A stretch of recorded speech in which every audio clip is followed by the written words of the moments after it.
సచివాలయంలో suspense thriller cinema. శాఖ ఒకరిది, పెత్తనం మరొకరిది, జీవో ఇచ్చేది ఇంకొకరు. ఇదంతా మీ ప్రభుత్వంలో ఉండేదే, వీళ్ళ ప్రభుత్వంలో ఉండేదే ముచ్చట చెప్తాడు ఇది. ఎందుకంటే వీళ్ళ కుటుంబం వాళ్ళు శాఖ ఏదున్నా సరే ఈ నలుగురు తీసుకోవాల్సిన నిర్ణయం. పోలీస్ శాఖ ఉండే ఎవరికి ఫస్ట్ వచ్చినప్పుడు నాయని నరసింహారెడ్డికి ఇచ్చిరు.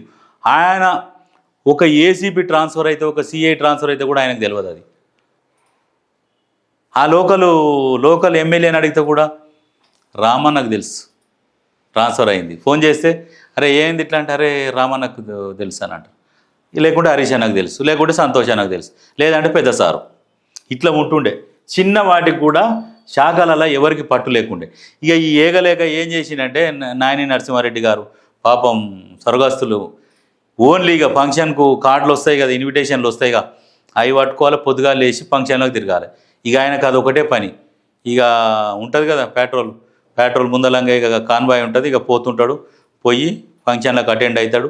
ఆ వచ్చిండు హోంమంత్రి వచ్చిండని వాళ్ళు తృప్తి పడతారు, ఈయనకు పని లేదన్న విషయం వాళ్ళకి తెలియదు. ఇక తిరుగుతూ ఉండేది ఫంక్షన్లకు. అట్లా ఇంకొక ఆయన ఏమో పాన్లు వేసుకొని ఔటర్ రింగ్ రోడ్ తిరిగేది, ఏం పని లేక. ఏంటంటే ఇజ్జది పోతుంది, ఇంటికాడ ఉంటే ఇజ్జది పోతుంది, ఆడికి పోతే పనులు ఉండవు, ఏముండవు.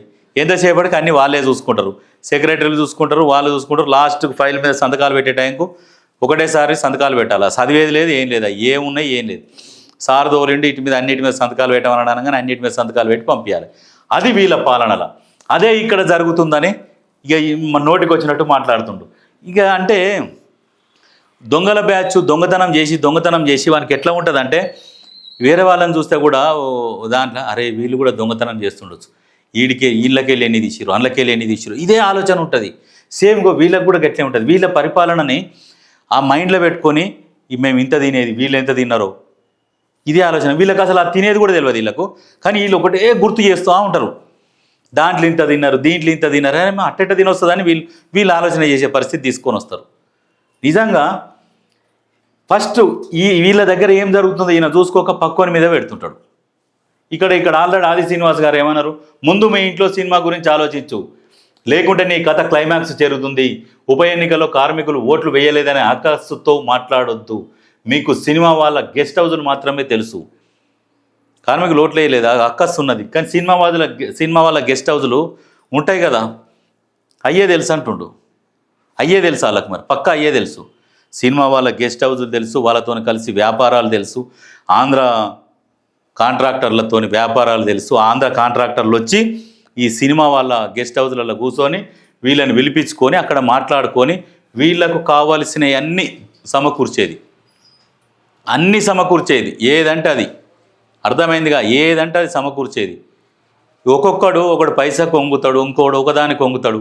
ఈ తెలంగాణ వాళ్ళు మాత్రం ఒకదానికి వంగుతారు, అది చూపించేది వంగబెట్టేది. వీళ్ళని వంగబెట్టి వాళ్ళు పని చేసుకొని పోయేది. ఇది జరిగింది. కానీ మళ్ళీ వీళ్ళు సిగ్గు లేకుంటే వీళ్ళు మాట్లాడతారు, మేము తెలంగాణ సాధించినాం. ఇందిరాబాయి నువ్వు తెలంగాణ సాధించింది, తెలంగాణకి ఏం ఉద్ధరించారు మీరు? తెలంగాణను దోసుక తిన్న దొంగలు మీరు. సిగ్గు లేకుండా మళ్ళీ మాట్లాడుతారు. మీకు ప్రజలలో తిరిగే హక్కు ఏ మాత్రం లేదు. మళ్ళా నోరు మూసుకో. ఇంకా మాట్లాడుతున్నాడు. నిన్ను డైరెక్ట్ కవిత టార్గెట్ చేసి మాట్లాడుతున్నది. ఆ ప్రశ్నలకు సమాధానం చెప్పు, నీకు దమ్ముంటే. ఏం చేతులకు గాజులు వేసుకున్నావా? ఏదేదో మాట్లాడుతుంటావు కదా. ఆమె డైరెక్ట్ విత్ ఎవిడెన్స్తో సహా, పేపర్లతో సహా ఇప్పుడున్న కాంగ్రెస్ ప్రభుత్వాన్ని కూడా విమర్శిస్తుంది.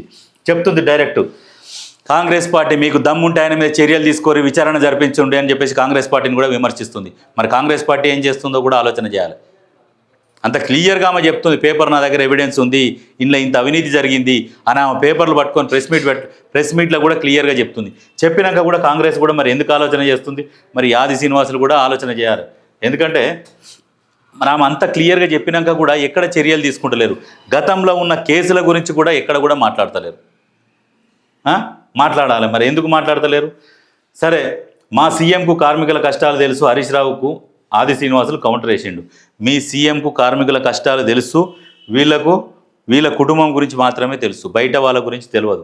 ఇప్పుడు ఈయన ఒక ఎమ్మెల్యే అయి ఉండి ప్రతిపక్షాలకి ఈయన డైరెక్ట్ వచ్చి స్వేచ్ఛగా ఈయన కౌంటర్ ఇవ్వగలుగుతున్నాడు. అదే వీళ్ళ పార్టీలో ఒక అధికారంలో ఉన్నప్పుడు ఎక్కడైనా ప్రెస్ మీట్ పెట్టి మాట్లాడే స్వేచ్ఛ కూడా లేకుంటే, త్వరలో గడిల పాలన అంటే అట్లా ఉండేది. ఇప్పుడు కూడా ఈయన ఇలా బామ్మారిది తప్పితే ఇంకోడైనా మాట్లాడుతుండా?